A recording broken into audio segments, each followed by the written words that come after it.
모두가 내 노름입니다. 일반 신도들에게 법문을 할 때는 아미타불을 염하고 나서 법문을 시작합니다. 나무 아미타불을 부르는 데에는 까닭이 있습니다. 나무 아미타불을 한번 부르면 나고 죽는 큰 죄, 800겁의 죄를 녹여버리는 공덕이 생깁니다. 나무 아미타불을 한번 부른 공덕이 이러할진데 참선의 공덕은 말할 것도 없지요. 자업자득이라는 말이 있습니다. 내게 생기는 좋은 일, 나쁜 일 모두가 자신으로부터 비롯한다는 말이지요. 그런데 요즘 사람들은 이 말의 의미를 잊고 사는 것 같아요. 모두가 남의 탓만 하고 있어요. 이는 죄 받을 일, 죽을 일을 만드는 것과 똑같습니다. 모두가 내 노름입니다. 내 마음, 내 공로만큼 받는 것이지 가만히 있는데 부처님이 복을 지어주는 것은 아닙니다. 사람들은 매일 세끼 밥을 꼭 챙겨 먹으면서도 법문을 듣는 것에는 게으릅니다. 법문을 듣고 앉아 있으면 다 아는 얘기 같거든요. 그러나 행이 따르지 않는 알면 아무런 소용이 없습니다.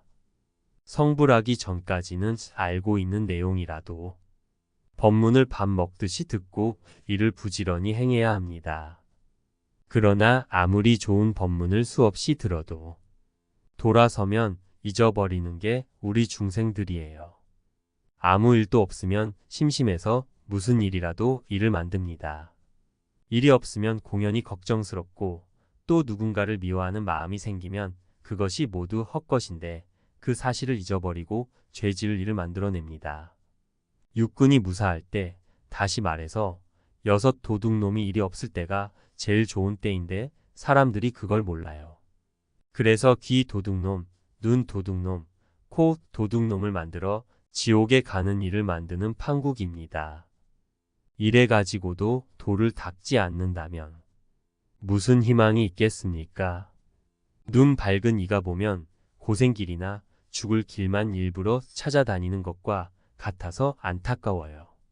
천지의 은혜보다 귀중한 것이 불법승 삼보입니다. 성불할 때까지 이 삼보에 의지해서 쉼없이 정진해야 합니다. 좋은 법문을 들으면 그 자리에서 죽어도 좋다는 각오로 말입니다. 나는 일찍이 일본에 건너가 동양 철학을 공부하면서 불교 서적을 탐독했지요. 그 가운데에서 성관채진이라는 책과 일본의 유명한 선승 일유선사의 어머니가 쓴 유언서를 읽고 나서부터는 도를 닦고 싶은 마음 간절했습니다.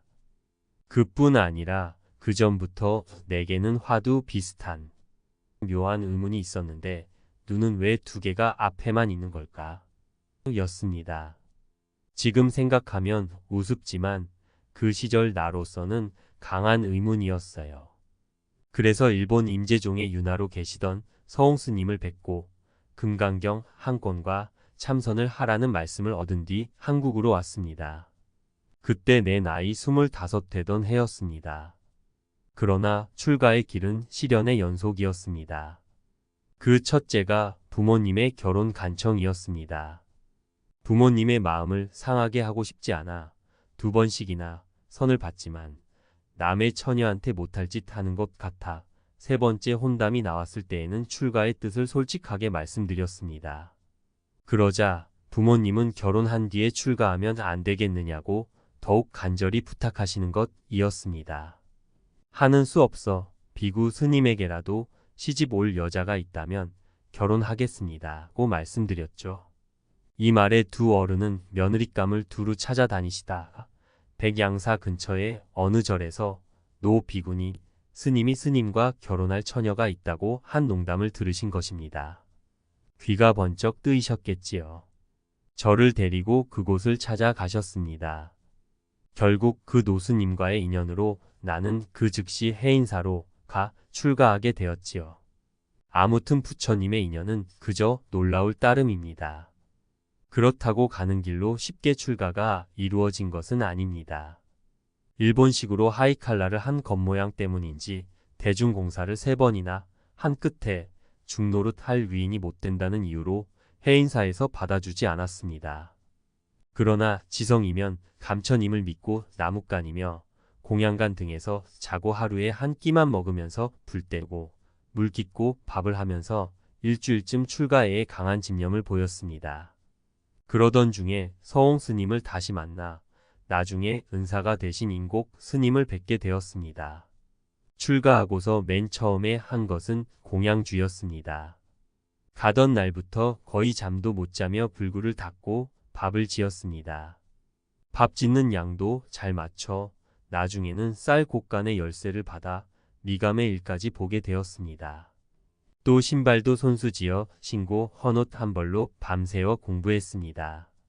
고된 행자 생활을 하던 어느 날 주걱으로 밥을 푸다가 문득 나도 돌을 닦으러 왔는데 허송세월 공양 준비만 해주다 시간 다 흘려보내는구나 하는 서글픈 생각이 들었습니다.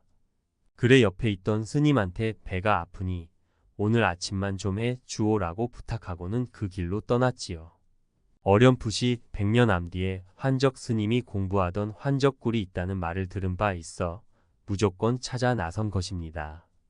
일주일 만에 꼭 돌을 깨치겠으며 그러지 못할 때는 죽어도 좋다는 결심을 했습니다. 그러나 끝내 환적굴을 찾지 못하고 대신에 다른 새로운 굴에서 깨달음의 공부에 들어갔습니다. 굴 속에서 물 한 모금 먹지 않고 6일을 지내고 나니 귀가 바글바글 울리고 손 발마디마다 빡빡하더군요. 그렇게 죽어도 좋다는 각오로 정진하면서 지금까지 40년 장좌불화를 해왔습니다. 그러나 장좌불화를 하게 된 동기는 특별한 것이 없습니다. 그저 일주일 만에 돌을 깨치겠다고 마음먹고 매주 한 주일을 새로 시작하고 하다 보니 어느새 40년을 계속해 장좌불화를 하게 되었을 뿐인 게지요. 행주자와 어묵동정에 걸림없는 공부를 해야 됩니다. 공부는 오래 하고 있는 것보다 일도양단해서 간절히 할 때에 힘을 얻고 덕을 보는 것이지 그저 오래 한다고 좋은 것은 아닙니다. 또 아무리 더 없을 부귀영화를 누린다고 해도 내 마음을 몰라 가지고서는 아무 소용이 없습니다. 물질이 풍부하든 그렇지 못하든 내 본마음을 모른다면 귀신이 중간에 끼어들어 속이고 다니며 죽을 길로 끌고 갑니다. 어느 때 어느 곳에서도 나의 주체성을 잃지 않고 마음을 빼앗기지 않는다면 이것이 세상에서 제일 행복한 일입니다. 옛 도인의 말씀에 태어나면 소금 장사밖에 할 일이 없다는 말이 있습니다. 행복은 내 마음속에 있는 것이지 조금치라도 밖에 있는 것이 아닙니다. 그런데 사람들은 엉뚱한 곳에 가서 행복을 찾으려고 야단이니 큰일입니다. 어서 빨리 자신의 마음 찾는 공부를 해야지요. 우리가 끌고 다니는 이 몸은 길가에 떨어져 있는 물건을 줍듯이 주운 것이나 마찬가지입니다. 이 몸뚱이는 분명히 나의 것이면서도 내 것이 아닙니다. 이 몸을 1000번, 10,000번 소중히 해 다시 태어나도 아무런 이익이 없습니다. 살아보아야 괴롭기만 하지 뭐 좋은 일이 있습니까? 밥 먹고 세수하고 화장실 가고 남을 돕거나 해치는 일 뭐 그런 거지 그 밖에 다른 무엇이 있겠습니까? 우리가 길에서 몸을 주었듯이 몸보다 더 중요한 불법을 만나야 합니다. 내 마음 속에 보물이 있는데 엉뚱하게 밖에서 구하려고 하니 어리석기 짝이 없는 일입니다. 콧구멍 속에 시방세계가 들어있고 귓구멍 속에 한량없는 부처님 나라가 다 들어있다고 했습니다. 깨치고 보면 시방세계가 모두 나로부터 나오고 하늘과 땅, 해와 달 역시 내가 만들어낸 것입니다. 팔만대장경이 아무리 훌륭하더라도 내 마음 자리에서 보면 수없이 쓰러졌다. 일어서는 바다의 파도만도 못한 것입니다. 경전에 있는 말을 바로 알아야지 행여 짐작으로 안다면 이는 크게 어긋나는 일입니다. 돈은 모양이 없는 것이어서 물건과 같이 주고받을 수 있는 것이 아닙니다. 부처님 1000분이 나타나신다 해도 나의 일은 모릅니다. 자기 마음은 오로지 자기가 깨달아 써먹어야지요. 팔만대장경을 다 웬다고 하더라도 이 먹고 하며 참선하는 사람을 당하지 못합니다. 도라는 것은 오직 내가 깨닫는 것 밖에는 다른 도리가 없다는 말이며 참선보다 더 큰 기도는 없습니다. 참선은 곧 활구요, 정법이요, 부처입니다. 도 앞에서는 부처라는 글자도 보잘것 없습니다. 부처의 불자를 몰라도 부처님이 참선을 해서 부처가 되었다는 이 뜻을 아는 사람은 그대로 살 길을 만난 겁니다. 사람의 몸을 받았으니 참선 공부를 해 볼만 하지 않습니까? 일일일식 평생토록 눕지 않고 정진하는 장자불화를 실천하며 고행정진으로 참선 수행에 몰두해 온 것으로 유명하다. 대쪽처럼 곱고 서릿발처럼 날카로운 성품의 해암 스님은 평소 5가지 엄격한 가르침을 강조했다. 공부하다 죽어라. 밥을 많이 먹지 말라. 안으로 공부하고 남을 도우라. 주지의 소임을 맡지 말라. 일의일발로 청빈하게 살라. 등 이러한 스님의 가르침은 여전히 모든 불자의 수행의 버팀목이 되고 있다. 때문에 가까이에 있던 제자들의 목소리를 담은 해암 스님의 큰 가르침의 진면목을 엿볼 수 있어 의미가 남다르다.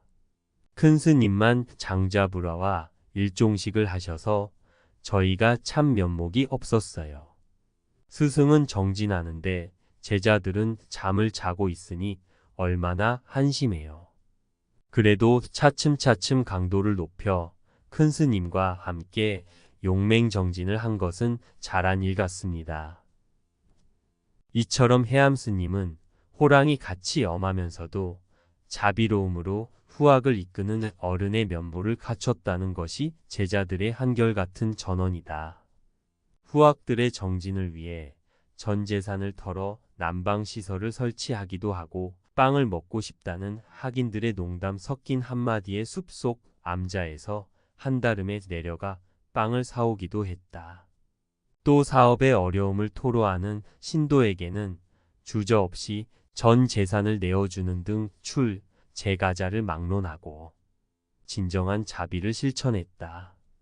반면 강자에게는 더욱 강한 면모를 보이며 불교의 자존감을 지켜냈다.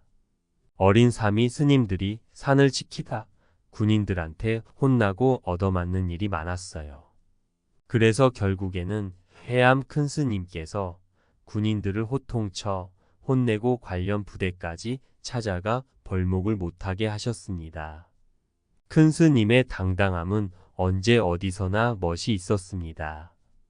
어린 사미 스님들을 때렸던 군인들뿐만 아니라 당시 실세 권력자로 통하던 장관이나 국회의원, 주한미국 대사 할 것 없이 그가 누구든 잘못된 행동을 보이면 가차없이 호통을 쳤다.